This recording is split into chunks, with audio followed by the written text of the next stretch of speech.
Good morning friends. आज हम लोग पढ़ेंगे परम्यूटेशंस एंड कॉम्बिनेशंस।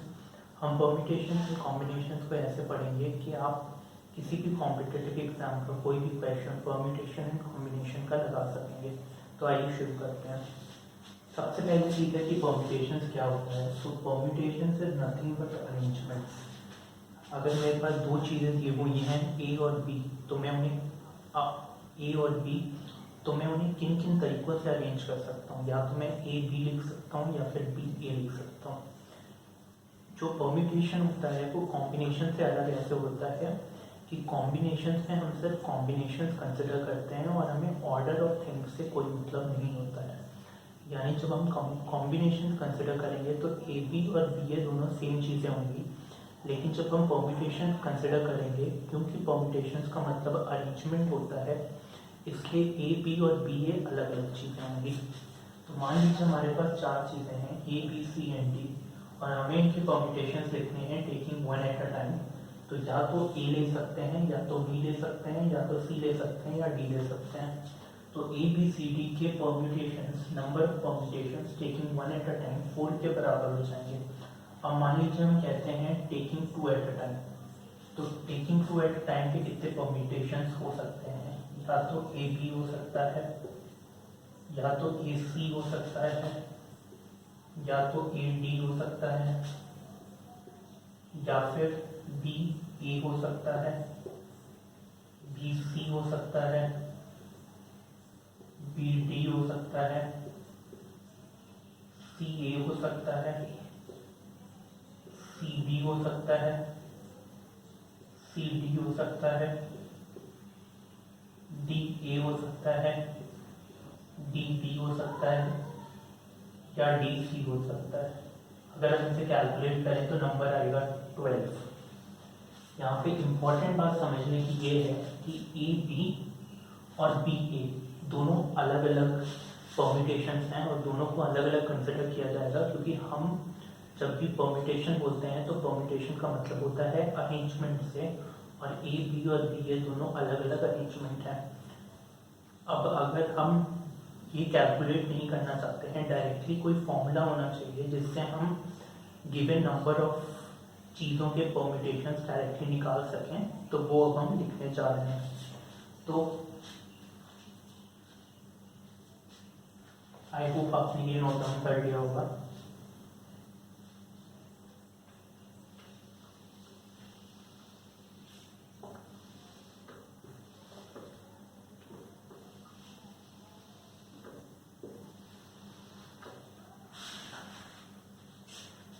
तो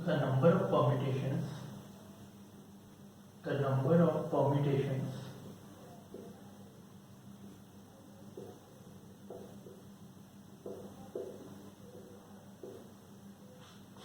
of n different things taken at a time, of n different things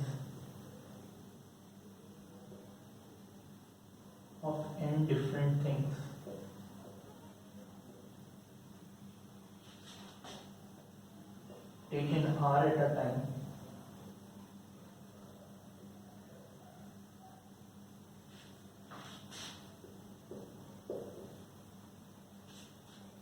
is denoted by NPR, is denoted by NPR, where NPR is equal to n factorial upon n minus r factorial। तो यानी अगर हम पिछला example consider करें तो हमारे पास चार चीज़ें थी ए बी सी डी, और हमने ये कैलकुलेट किया था कि जो number of permutations of A B C D taken two at a time होता है वो 12 के बराबर आता है। अगर हम किसी चीज़ को इस फॉर्मूले से कैलकुलेट करें तो जो हमारे पास नंबर ऑफ चीज़ें हैं वो हैं 4, और हमें कैलकुलेट करना है इनके permutations taken two at a time. तो एन पी आर हो जाएगा 4p2 के बराबर हो जाएगा 4 फैक्टोरियल अपॉन 4 माइनस 2 फैक्टोरियल के, ये बराबर आ जाएगा 3 इंटू 4 इज इक्वल टू 12, जो कि हमने कैलकुलेट किया था। अब एक चीज़ और ये है कि क्योंकि NPR बराबर होता है n factorial upon n minus R factorial के, तो अगर हम इसे सिंप्लीफाई करें तो ये हो जाएगा n इंटू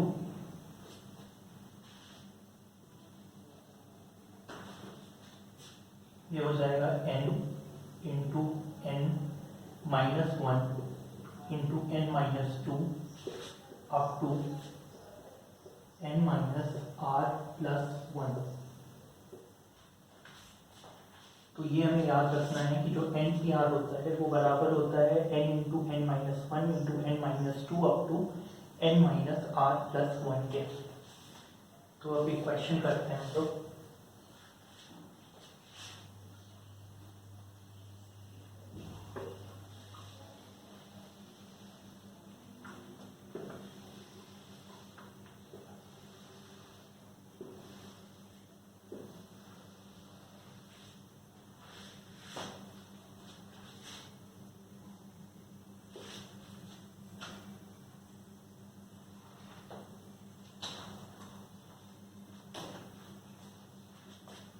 तो क्वेश्चन ये है कि हमें NPR दिया हुआ है बराबर 5040 है और हमें ये पता करना है कि n की वैल्यू तब क्या होगी। Then n is equal to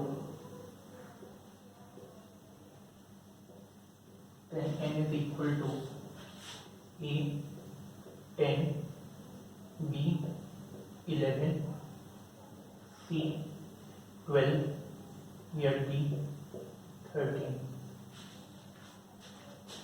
अब देखिए हमें पता है आंसर, अगर हम इसका लिखें तो हमें पता है कि जो NPR होता है वो बराबर होता है n into n minus one into n minus two up to n minus R plus one के।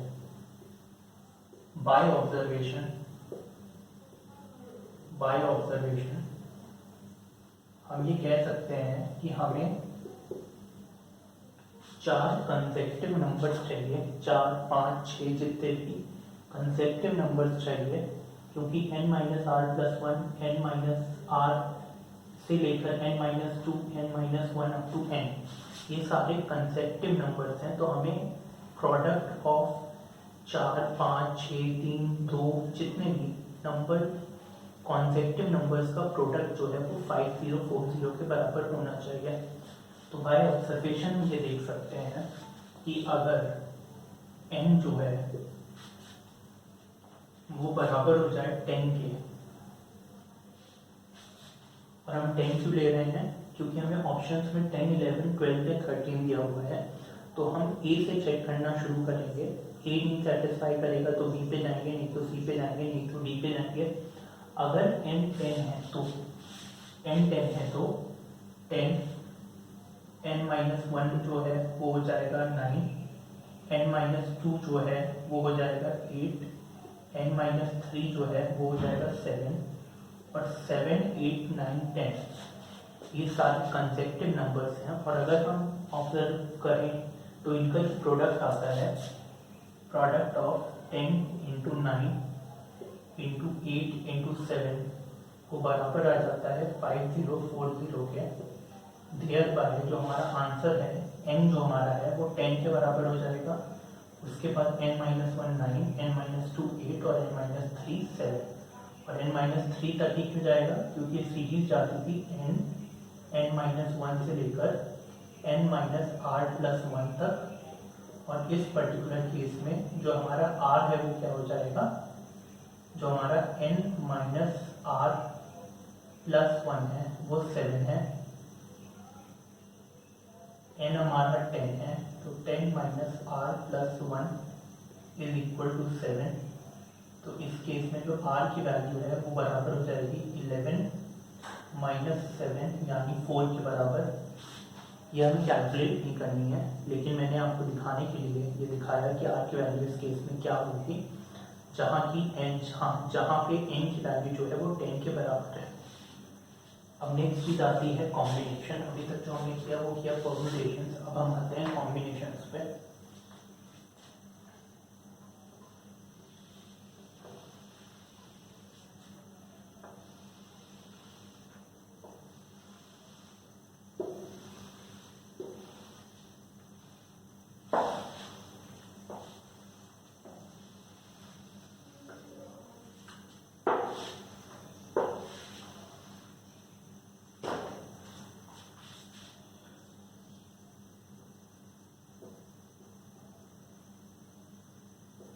नो कॉम्बिनेशन परम्यूटेशन से अलग कैसे है, जो ए और बी और ए है ये दोनों एक ही चीज़ मानी जाएंगी, बिकॉज जो कॉम्बिनेशन होता है उसमें ऑर्डर मैटर नहीं करता है, इसीलिए ए बी और बी ये दोनों सेम चीज़ें मानी जाएंगी।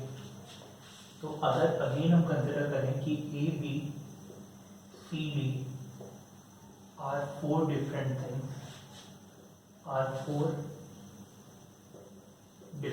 Things,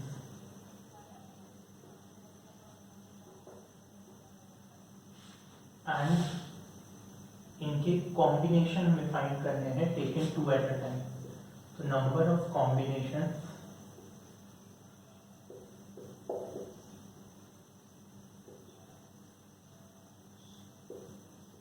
taken two at a time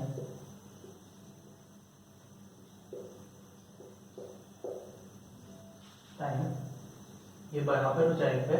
अगर हम कैलकुलेट करना शुरू करें तो या तो ए बी हो सकता है, या फिर ए सी हो सकता है, या फिर ए डी हो सकता है,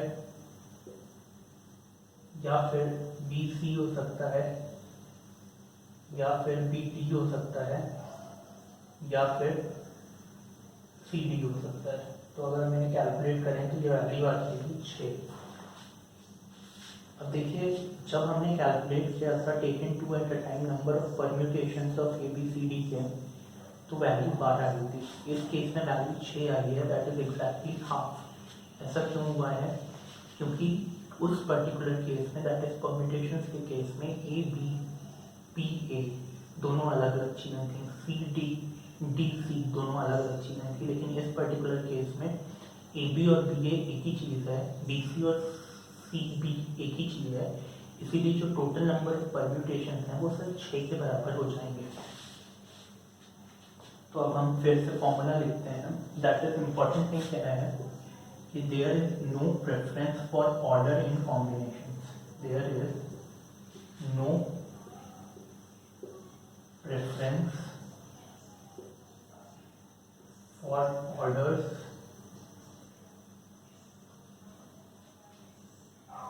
in combinations.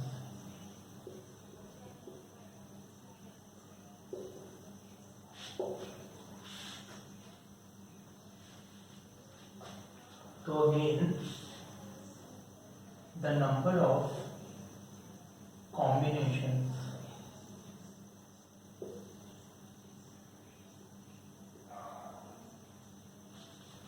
of n different things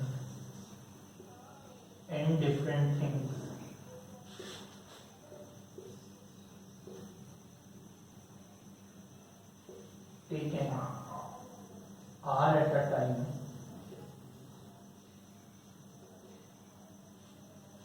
is equal to NCR, where NCR is equal to n factorial upon r factorial into n minus r factorial। अगर हम इस पर्टिकुलर केस के लिए कैलकुलेट करें तो नंबर ऑफ थिंग्स 4 हैं, taken 2 eight a time है, और हमें नंबर ऑफ कॉम्बिनेशंस कैलकुलेट करना है। तो इस फॉर्मूले में अगर हम इसे पुट कर दें तो आ जाएगा 4 factorial upon 2 factorial into 4 minus 2 factorial. तो यह आ जाएगा 3 इंटू 4, 2 जा, तो वैल्यू आ जाएगी 6, जो कि हमने यहाँ पे निकाली थी।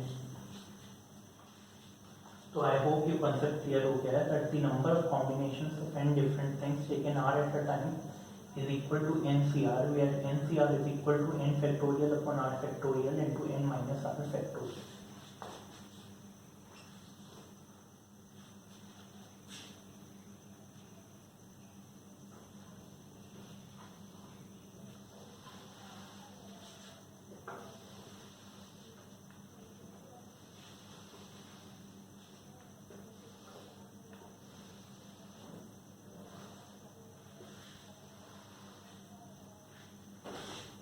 एक कॉन्सेप्ट समझना है, और वो कॉन्सेप्ट ये है कि मान लीजिए 4 लोग हैं, 4 पीपल है।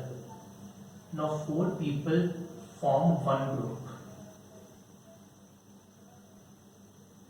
तो 100 पीपल भी एक ग्रुप फॉर्म करेंगे।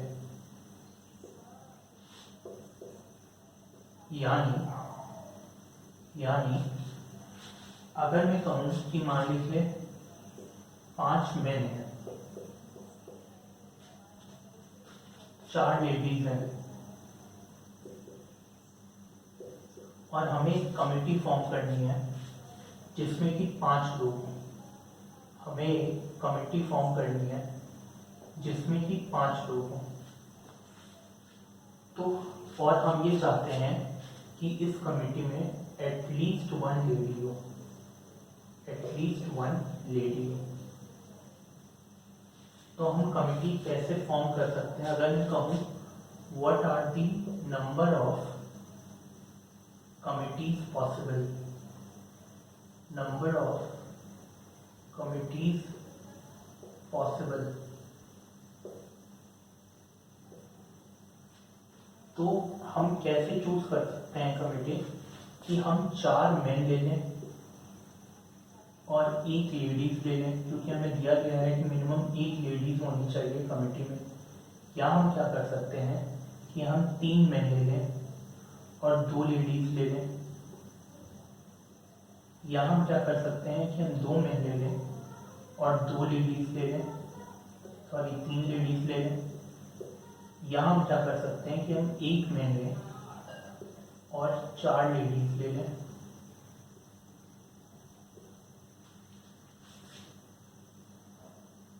जीरो मेन और 5 लेडीज पॉसिबल नहीं है क्योंकि टोटल लेडीज 4 हैं। तो इसका मतलब ये हुआ कि the number of committees possible बराबर हो जाएंगी 1, 2, 3, 4। पहली कमेटी जिसमें 4 मेन और 1 लेडी है, दूसरी कमेटी जिसमें 3 मेन और 2 लेडीज हैं, तीसरी कमेटी जिसमें 2 मेन 3 लेडीज हैं और चौथी कमेटी जिसमें 1 मेन और 4 लेडीज हैं। तो नंबर ऑफ कमिटीज पॉसिबल जो है यहाँ पे वो 4 के बराबर आ जाएगा। बट यहाँ पे अंडरस्टैंड करने की बात ये है कि ये नंबर ऑफ कमिटीज पॉसिबल है, not number of ways in which the committee can be formed.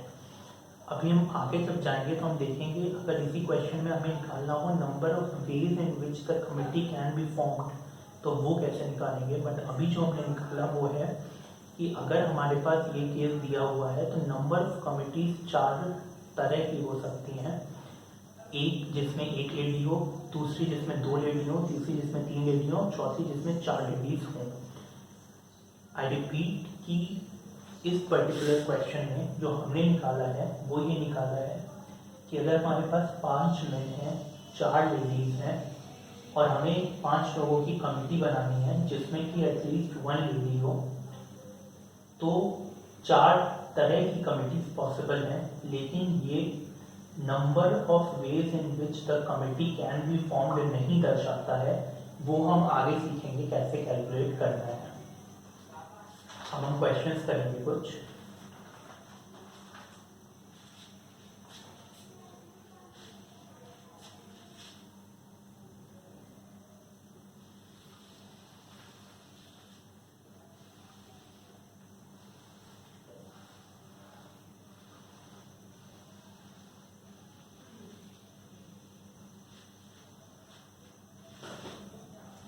तो हमें एक वर्ड दिया गया है, और वो वर्ड है बोर्ड। बोर्ड वर्ड हमें दिया गया है। सबसे पहला क्वेश्चन जो हमसे पूछा जा रहा है वो है टेकिंग 2 एट अ टाइम कितने नंबर ऑफ अरेंजमेंट्स पॉसिबल है। Taking 2 eight a time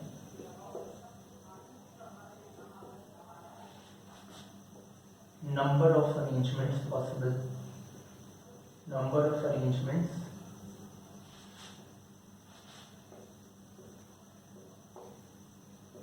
possible।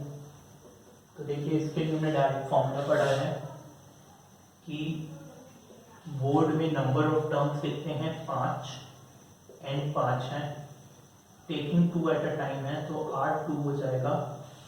और हमसे पूछा नंबर ऑफ अरेंजमेंट्स क्या है, यानी परम्यूटेशन लगाना है। नंबर ऑफ अरेंजमेंट्स मतलब परम्यूटेशन होता है और नंबर ऑफ कॉम्बिनेशंस मतलब नंबर ऑफ कॉम्बिनेशन जो होता है वो सिलेक्शन को दर्शाता है और नंबर ऑफ अरेंजमेंट्स परम्यूटेशन को दर्शाता है।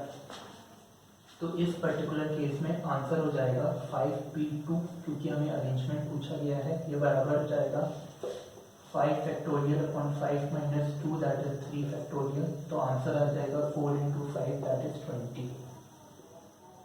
अब दूसरा क्वेश्चन है कि taking all at a time number of arrangements of word board, number of arrangements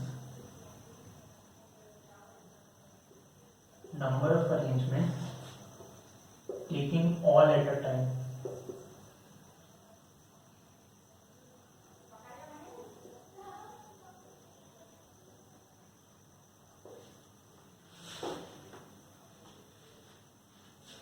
तो देखिए इस केस में क्या हो जाएगा कि n 5 के बराबर हो जाएगा, r भी 5 के बराबर हो जाएगा, क्योंकि हमें पांचों लेटर्स एक साथ लेने हैं और पांचों लेटर्स को एक साथ लेके इनके नंबर ऑफ परम्यूटेशंस बताने हैं।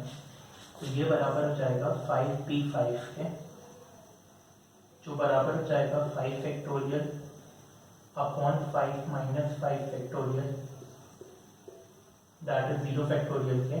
0 फैक्टोरियल 1 होता है, तो ये हो जाएगा 5 factorial upon 0 factorial is equal to 5 factorial. अब तीसरा क्वेश्चन है कि begin with b the number of arrangements। हमें नंबर ऑफ अरेंजमेंट्स निकालने हैं दैट begin with b। तो देखिए हमारे पास 5 लेटर्स की जगह है, 1 2 3 4 और 5। अब बिगिन विथ बी करना है, मतलब सबसे पहली स्पेस में तो बी आ गया, यानी सिर्फ एक तरीका है पहली स्पेस को फिल करने का, 1। अब यहाँ पे बोर्ड में से बी हटाने के बाद बच्चे 4 लेटर आ सकते हैं, तो यहाँ 4 लेटर आ सकते हैं। 4 में से आप एक लेटर यहाँ पे लिख दोगे, बचेंगे 3 लेटर यहाँ पे आ सकते हैं, 2 लेटर यहाँ पे आ सकते हैं, 1 लेटर यहाँ पे आ सकते हैं। तो जो आंसर हो जाएगा वो बराबर हो जाएगा 4 इंटू 3 इंटू 2 इंटू 1 के, ये वाला 1 भी आप ले सकते हैं, 1 इंटू 4 इंटू 3 इंटू 2 इंटू 1 के, जो कि बराबर हो जाएगा 24 के। ठीक है, तो आई होप ये क्लियर है। दिस इज नथिंग बट पहले केस में हमने फिक्स कर दिया कि बी को ही आना है, तो पहली स्पेस को फिल करने का सिर्फ एक तरीका है, बाकी जगहों को फिल करने के यहाँ पे 4 तरीके हैं, यहाँ पे 3 तरीके हैं, यहाँ पे 2 तरीके हैं, यहाँ पे 1 तरीका है। तो आंसर हो गया 1 into 4 into 3 into 2 into 1 is equal to 24। अब अगला क्वेश्चन है begin with B and end with R number of arrangements। begin with B and end in R number of arrangements हमें निकालने हैं। तो देखिए इस केस में क्या हो सकता है, अगेन 5 जगह हैं, 1 2 3 4 5। यहाँ पे बी फिक्स है आना है और यहाँ पे फिक्स है कि आर आना है। तो पहली जगह को फिल करने का भी एक ही तरीका है, बी आना है, और लास्ट जगह को फिल करने का भी एक ही तरीका है, आर आना है। इस जगह पी और आर की जाने के बाद बचे 3 लेटर आ सकते हैं, 3। यहाँ पे एक आप लिख देंगे लेटर को, तो बचेंगे 2 लेटर यहाँ पे आ सकते हैं, 2 में से कोई एक, और सिर्फ एक तरीका है इस जगह को फिल करने का, क्योंकि इस जगह को फिल करने के बाद सिर्फ एक लेटर आपके पास बचेगा। तो आंसर हो जाएगा 1 into 3 into 2 into 1 into 1 is equal to 6।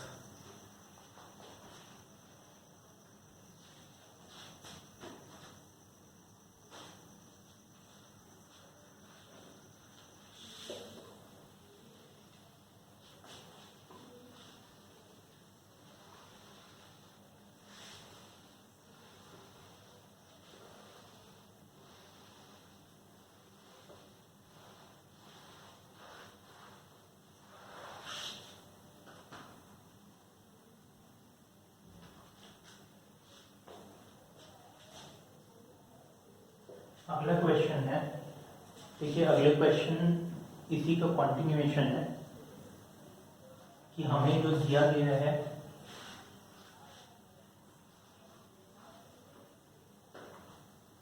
वो है टर्म बोर्ड, BOARD, ये 5 लेटर्स हमें दिए गए हैं। और अब 5वां क्वेश्चन है, begin with vowels, the number of arrangement possible are.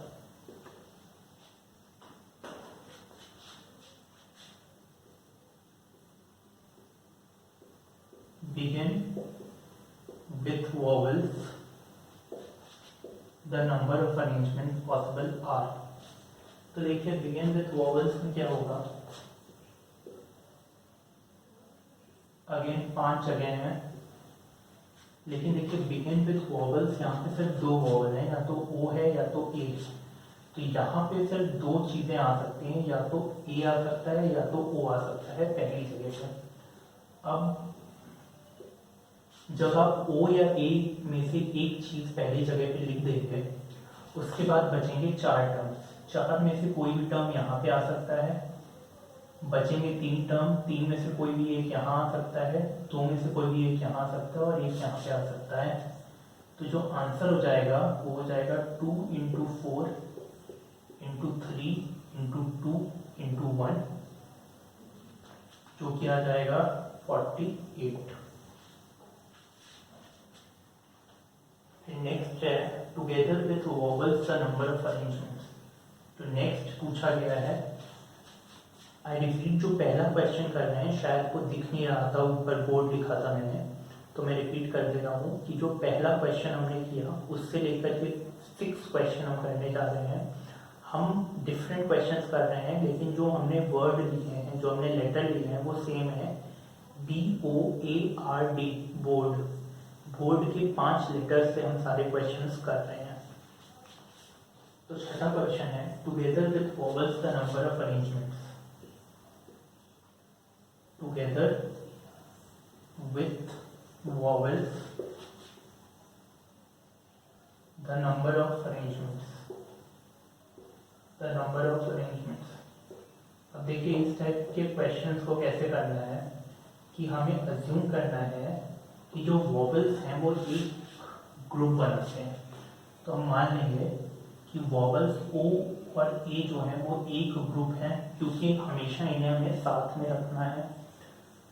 और बाकी बचेंगे B, R और D, बाकी बचेंगे B, R और D।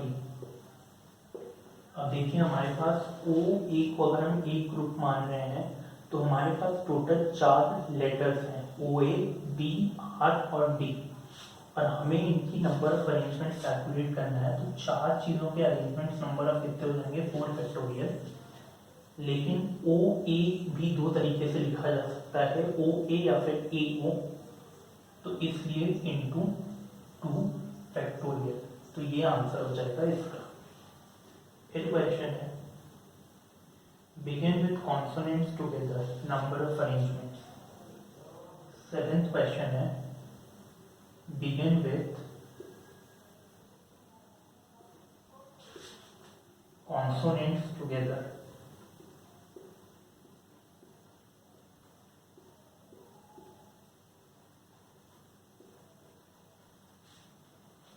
तो देखिए कॉन्सोनेंट्स क्या हैं, B, R और D।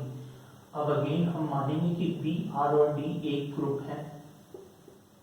बचेगा क्या, एक O बचेगा, एक A बचेगा। 3 चीजें हैं, 3 चीजें को अरेंज करने के नंबर ऑफ तरीके होते हैं 3 फैक्टोरियल इनटू B, R और D। ये एक ग्रुप है, लेकिन इस ग्रुप में भी रीअरेंजमेंट पॉसिबल है P, R और D का। तो अगेन 3 चीजें हैं, उनके नंबर ऑफ अरेंजमेंट्स क्या हो जाएंगे, B, R और D के 3 फैक्टोरियल। तो ये हो जाएगा 3 फैक्टोरियल इंटू 3 फैक्टोरियल। पहला 3 फैक्टोरियल B, R, D एक ग्रुप, O एक ग्रुप, A तीसरा ग्रुप, इन 3 के नंबर ऑफ अरेंजमेंट्स 3 फैक्टोरियल और B, R, D के number of arrangements into 3 factorial. ये आंसर हो जाएगा।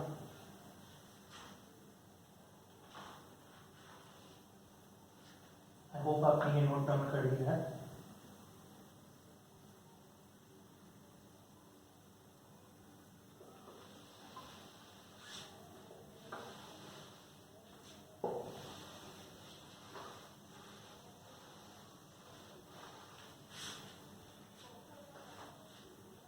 अगला क्वेश्चन है कि हमें वर्क दिया हुआ है फ्राइडे।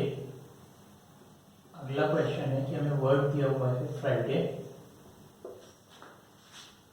और हमें निकालने हैं number of arrangement such that vowels are together. Number of arrangements